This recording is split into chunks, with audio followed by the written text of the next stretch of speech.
Hello everyone, welcome back to my YouTube channel HRM and labour welfare with Madhur. इससे पहले मैंने आपको scope of HRM बताई, अब मैं फंक्शंस ऑफ एचआरएम बताने जा रही हूँ और उसका थोड़ा सा डिटेल डिस्क्रिप्शन। तो सबसे पहले हमारा पॉइंट आता है वो है रिक्रूटमेंट एंड सिलेक्शंस। तो चलिए देखते हैं कि रिक्रूटमेंट एंड सिलेक्शंस में हम करते क्या। उसमें सबसे पहले हमको जॉब को एनालिसिस करते, जॉब की पोस्टिंग्स करते, यानी किस बंदे को कौन से एरिया में हमको जॉब देनी है। फिर रिज्यूम को चेक करते, रिज्यूम छांटते, फिर इंटरव्यूज कंडक्ट करते और फिर प्री एम्प्लॉयमेंट टेस्ट लेते। प्री एम्प्लॉयमेंट टेस्ट मतलब रिज्यूम को छांटने के बाद एक नॉर्मल टेस्ट होता है जिसमें बंदे की स्किल्स, बंदे की नॉलेज, उनकी स्ट्रेस हैंडलिंग कैपेसिटी, ये सारे पॉइंट्स को चेक करते हैं ताकि देख सके कि वो हमारे एटमॉस्फेयर में, हमारे ऑर्गेनाइजेशन में अच्छे से सूट करता है या नहीं। इसी को हम रिक्रूटमेंट एंड सिलेक्शंस कहते हैं। सेकेंड पॉइंट आता है हमारा ट्रेनिंग एंड डेवलपमेंट।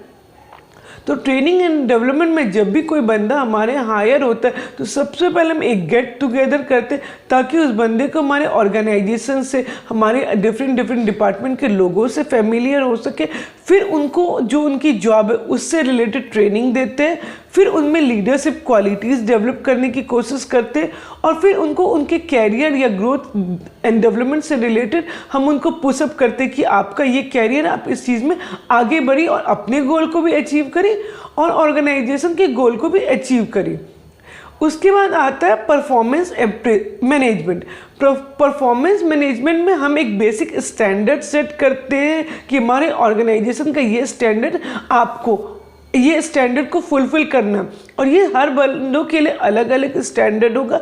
उसके बाद हम उनको स्टैंडर्ड को लेकर रेगुलर उनकी परफॉर्मेंस को चेक करते हैं। परफॉर्मेंस में जहाँ निगेटिव होता है या पॉजिटिव होता है उनको हम बताते हैं, उनका फीडबैक लेते हैं, और अगर पॉजिटिव होता है तो उनको रिवार्ड्स देते, अप्रेजल देते, सर्टिफिकेट्स देते हैं ताकि उनको अच्छा लगे, वो एक टीम हो के, एक मोटिवेट हो के अच्छे से काम करे जिससे कि ऑर्गेनाइजेशन का ग्रोथ हो सके।